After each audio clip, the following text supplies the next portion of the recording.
Hi friends, welcome back to our channel. Friends, మన channel cricket సంబంధించిన ప్రతి చిన్న అప్డేట్ మన ఛానల్ రెగ్యులర్ వస్తుంటాయి. ఇంకా మన ఛానల్ని సబ్స్క్రైబ్ చేసుకోకపోతే ఫ్రెండ్స్ ఉంటేనే సబ్స్క్రైబ్ చేసుకోండి అండ్ పక్కన బ్లాక్ని యాక్టివేట్ చేసుకోండి. అండ్ అదే ఇంకా మన వీడియోని లైక్ చెప్తే ఫ్రెండ్స్ ఉంటేనే లైక్ చేసి మన వీడియోలోకి తింటాం. ఫ్రెండ్స్ తప్పకుండా లైక్ చేయండి. లైక్ చేస్తే మన వీడియో మార్కెట్కి ఫస్ట్ రీచ్ అవుతుంది. ఇక ఐపీఎల్ 2024లో మ్యాచ్ నెంబర్ 57 వచ్చేసి Sunrisers Hyderabad versus Lucknow Super Giants. ఇక ఎస్ఆర్హెచ్ అయితే టేబుల్లో 4th ప్లేస్లో ఉంది. 11 మ్యాచ్లో 6 గెలిచింది, 5 ఓడిపోయింది. ఇక మరోవైపు లక్నో సూపర్ జెయింట్స్ 5th ప్లేస్లో ఉంది. టేబుల్లో 11 మ్యాచ్లో 6 గెలిచింది, 5 ఓడిపోయింది. ఇక ఈ మ్యాచ్ వచ్చేసి అక్కడ ఉప్పల్ స్టేడియం జరగబోతుంది, ఎస్ఆర్హెచ్ హోమ్ గ్రౌండ్లో. ఇక్కడ యూజువల్గా చూసుకుంటే చాలా హై స్కోరింగ్ మ్యాచెస్ అయితే మనం చూసినాం.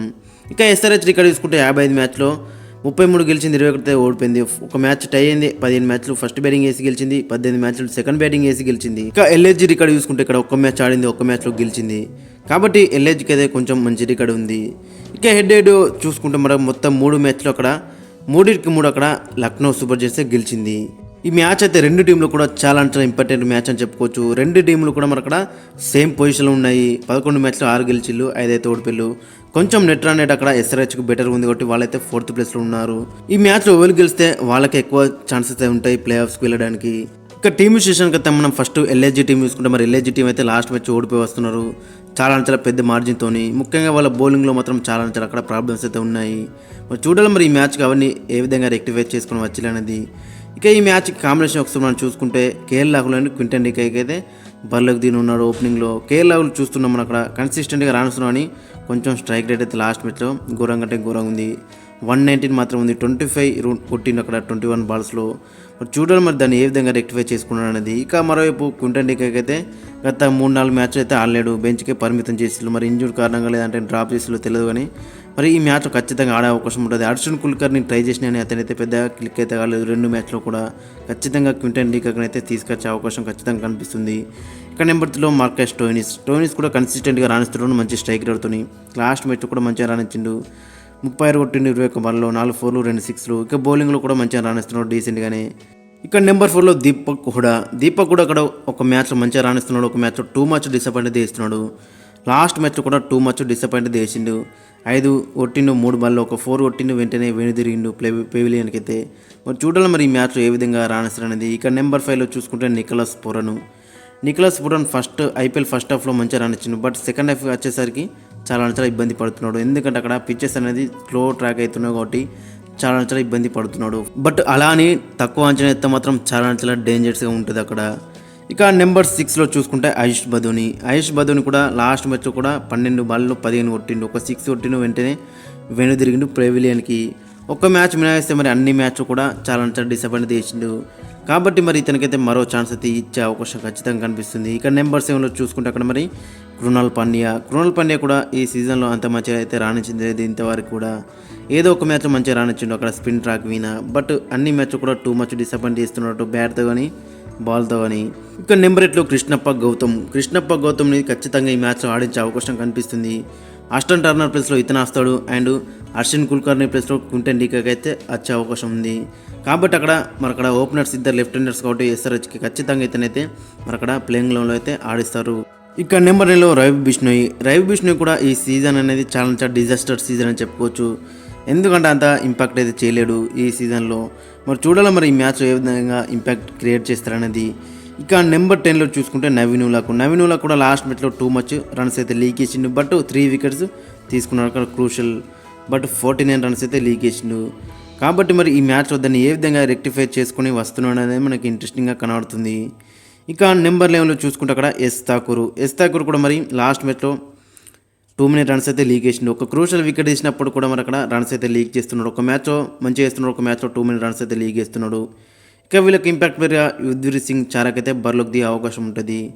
ఇక ఓవరాల్ వీళ్ళ యొక్క ప్లేయింగ్ లెవెన్ చూసుకుంటే మరి అక్కడ Quinton de Kock, KL Rahul opening చేస్తే నెంబర్ 3లో స్టోయినిస్, నెంబర్ 4లో దీపక్ హుడా, నెంబర్ 5లో నికోలస్ పురన్, నెంబర్ 6లో ఆయుష్ బదోని, నెంబర్ 7లో కృణాల్ పాండ్యా, నెంబర్ 8లో కృష్ణప్ప గౌతమ్, నెంబర్ 9లో యుజ్వేంద్ర సింగ్ చారాక్, నెంబర్ 10లో రవి బిష్ణోయ్, 11లో నవీన్ ఉల్లాక్ అండ్ ఇంపాక్ట్ ప్లేయర్గా ఎస్ ఠాకూర్ అయితే బరిలోకి దిగి ఉన్నాడు. ఓవరాల్గా చూసుకుంటే మరి బ్యాటింగ్లో మంచిగా ఉన్నా కానీ బౌలింగ్లో మాత్రం టూ మెనీ ప్రాబ్లమ్స్ అయితే కనబడుతున్నాయి. మరి చూడాలి మరి దాన్ని ఏ విధంగా రెక్టిఫై చేసుకుని వచ్చాలన్నది. ఇక మరోవైపు ఎస్ఆర్హెచ్ కూడా సేమ్ అక్కడ బ్యాటింగ్లో మంచిగా కనిపిస్తుంది, బౌలింగ్లో టూ మెనీ ప్రాబ్లమ్స్ అయితే కనబడుతున్నాయి, ముఖ్యంగా స్పిన్ డిపార్ట్మెంట్లో. మరి చూడాలి లాస్ట్ మ్యాచ్ కూడా ఓడిపోయి వస్తున్నారు కాబట్టి మరి అవన్నీ ఏ విధంగా రెక్టిఫై చేసుకుని వచ్చిందనేది మనకి ఇంట్రెస్టింగ్గా కనబడుతుంది. ఇక ఈ మ్యాచ్కి ఒక్కసారి కాంబినేషన్ ఒకసారి మనం చూసుకుంటే Travis Head and Abhishek Sharma ఓపెనింగ్లో బరువు దిగుతాడు. ట్రావిస్ హెడ్ కన్సిస్టెంట్గా మంచిగా రాణిస్తున్నాడు. లాస్ట్ మ్యాచ్ కూడా 48 కొట్టిండు 30 బాల్స్లో 7 4s 1 6 160 స్ట్రైక్ రేట్తోని. బట్ చూడాలి మరి లాస్ట్ మ్యాచ్లో మంచి ఛాన్స్ దొరికినాయి కానీ దాని అయితే పెద్ద నా కింద కనబడలేడు. ఇంకొంచెం పుట్ట మాత్రం ఇంకా రన్స్ అయితే ఎక్కువ వచ్చేవి. ఇక మరేపు అభిషేక్ శర్మ మాత్రం టూ మచ్ డిసప్పాయింట్ అయితే చేస్తున్నాడు. గత 3-4 మ్యాచ్ నుంచి చూసుకుంటే చాలా డిసప్పాయింట్ అయితే చేస్తున్నాడు. పవర్ ప్లేలో అవుట్ అవుతున్నాడు. లాస్ట్ మ్యాచ్ కూడా 16 బాల్లో 11 కొట్టిండు, ఒక 6 మాత్రమే కొట్టిండు 68 స్ట్రైక్ రేట్తోని. ఇక నెంబర్ 3లో గ్లెన్ ఫిలిప్స్ని ఖచ్చితంగా తీసుకురావాల్సిందే ఈ మ్యాచ్లో. ఎందుకంటే అక్కడ నెంబర్ 3లో లాస్ట్ మ్యాచ్లో మయాంక్ అగర్వాల్ ట్రై చేసిళ్ళు, బట్ అదైతే సక్సెస్ కాలేదు. మయాంక్ అగర్వాల్ యూజువల్గా చూసుకుంటే మరి ఓపెనర్ మంచిగా ఆడతాడు, బట్ నెంబర్ 3లో అతనైతే పెద్దగా సక్సెస్ అయితే కాలేడు. కాబట్టి ఖచ్చితంగా గ్లెన్ ఫిలిప్స్ని అయితే తీసుకొచ్చే అవకాశం ఉంటుంది. ఇక నెంబర్ 4లో నితీష్ కుమార్ రెడ్డి లాస్ట్ మ్యాచ్లో కూడా మరి మంచిగానే స్టార్ట్ అయితే దొరికింది, కానీ దాన్ని అయితే పెద్ద కింద అయితే కనబడలేకపోయిండు. అంతకుముందు మ్యాచ్లో మనం చూసినాక ఏ విధంగా రానిచ్చిండో, బట్ లాస్ట్ మ్యాచ్లో అయితే దాన్ని ఎగ్జిక్యూట్ అయితే చేయలేకపోయిండు. ఇక నెంబర్ 5లో క్లాస్ అని కూడా గత 2-3 మ్యాచ్ చూసుకుంటే మరి కొంచెం డిసప్పాయింట్ అయితే చేస్తున్నాను చెప్పుకోవచ్చు. లాస్ట్ మ్యాచ్లో కూడా అక్కడ పియూ చౌలకి అయితే పెద్ద షాట్ అవుట్ పోయి అక్కడ బోల్డ్ అయితే అయిండు. బట్ ఈ మ్యాచ్లో మరి ఏ విధంగా రాణిస్తారనేది మనకి ఇంట్రెస్టింగ్గా కనబడుతుంది. ఇక నెంబర్ 6లో అబ్దుల్ సమద్ కూడా మరి గత 3-4 మ్యాచ్ చూసుకుంటే మరి చాలా డిసప్పాయింట్ అయితే చేస్తున్నాడు. ఫస్ట్ హాఫ్లో మంచిగా నడిచింది, బట్ సెకండ్ హాఫ్లో అక్కడ స్పిన్నర్లకు వెళ్ళిపోతుంది. కొంచెం స్లో వికెట్ విన్ అయితే ఇతనైతే దొరికిపోతున్నాడు. ఇక నెంబర్ 7లో షాబాజ్ అహ్మద్ కూడా సేమ్ కైండ్ ఆఫ్ అక్కడ, ఎందుకంటే అటు బ్యాట్తో కానీ బౌల్తో కానీ ఏ మాత్రం కూడా ఉపయోగపడతలేడు. మరి బౌలింగ్లో అయితే ఇతనికైతే బౌలింగ్ వేస్తున్నాడు అక్కడ కెప్టెన్. ఇక నెంబర్ 8లో కెప్టెన్ ప్యాట్ కమిన్స్ లాస్ట్ మ్యాచ్లో చూసినాక ఏ విధంగా ఆడిండో మరి బ్యాట్తో కానీ బౌల్తో కానీ. బ్యాటింగ్లో కూడా 35 కొట్టిండు 17 బాల్లో 2 4 2 6 205 స్ట్రైక్ రేట్ తట్టు ఆ వికెట్లో. ఇక బౌలింగ్లో కూడా ఒక క్రూషియల్ వికెట్ తీసుకున్నాడు, మంచిగా రానిచ్చిండు. ఇక నెంబర్ 9లో చూసుకుంటే అక్కడ మయాంక్ మార్కండేని ఖచ్చితంగా ప్లేయింగ్ గ్రౌండ్లో దించాల్సిందే. ఎందుకంటే మన లాస్ట్ 3 మ్యాచ్ చూసుకుంటే స్పిన్నర్ లేడు మనకి, క్వాలిటీ స్పిన్నర్, లెగ్ స్పిన్నర్లు ఎప్పుడైనా అక్కడ మిడిల్ ఓవర్స్లో వికెట్లు అయితే తీస్తారు. కొన్ని ఎక్కువ రన్స్ ఇచ్చినా అని అక్కడ వికెట్లు అయితే క్రూషియల్ వికెట్లు అయితే అందిస్తారు. మనం లాస్ట్ 3 మ్యాచ్లో అదే మిస్ అయినాం, అందుకే మ్యాచెస్ అయితే ఓడిపోయినాం కన్సిస్టెంట్గా. ఒక 6 మ్యాచ్ గెలిచినప్పుడు కూడా ఆ మ్యాచ్ కూడా దాదాపు ఓడిపోయే మ్యాచే. అక్కడ 3 బ్రిలియన్స్ వల్ల అక్కడ గెలిచింది, and last over Bhuvneshwar Kumar brilliance వల్ల ఆ మ్యాచ్ అది గెలిచింది. బట్ ఆ మ్యాచ్ కూడా స్పిన్నర్ లేని లోటు అయితే మనకు కనబడ్డది. ఇక నెంబర్ 10లో చూసుకుంటే భువనేశ్వర్ కుమార్ కూడా లాస్ట్ మ్యాచ్లో మంచిగా రన్ ఇచ్చిండు. 4 ఓవర్లకు 20 రన్లు ఇచ్చి ఒక వికెట్ తీసుకున్నాడు, 1 మెడిన్ ఓవర్ కూడా వేసిండు. అంతకుముందు మ్యాచ్లో కూడా మంచిగా రన్ ఇచ్చిండు Bhuvneshwar Kumar. Back to back 2 మ్యాచ్లు కూడా మంచిగా మనకైతే కనబడుతుంది అతను బౌలింగ్ అనేది. ఇక నెంబర్ 11లో నటరాజన్ లాస్ట్ మ్యాచ్ కొంచెం డిసప్పాయింట్ చేసినని మనకు తెలిసి దాని గురించి, ఎప్పుడైనా కంబ్యాక్ చేసే ప్లేయరు. ఇక ఇంపాక్ట్ ప్లేయర్గా జనతన్ సుబ్రహ్మణ్యం తీసుకొస్తే బెటర్ ఉంటుంది. ఇక ఫైనల్గా ప్లేయింగ్ లెవెన్ ఒకసారి చూసుకుంటే Travis Head, Abhishek Sharma opening చేస్తే నెంబర్ 3లో ఫిలిప్స్, నెంబర్ 4లో నితీష్ కుమార్ రెడ్డి, 5లో క్లాస్ అండ్ 6లో సమద్, 7లో షాబాజ్ అహ్మద్, 8లో ప్యాట్ కమిన్స్, 9లో భువనేశ్వర్ కుమార్, 10లో మార్కండే, 11లో నటు ఇంపాక్ట్ ప్లేయర్ సుబ్రహ్మణ్యానికి ఛాన్స్ ఇస్తే మాత్రం చాలా బెటర్ ఉంటుంది.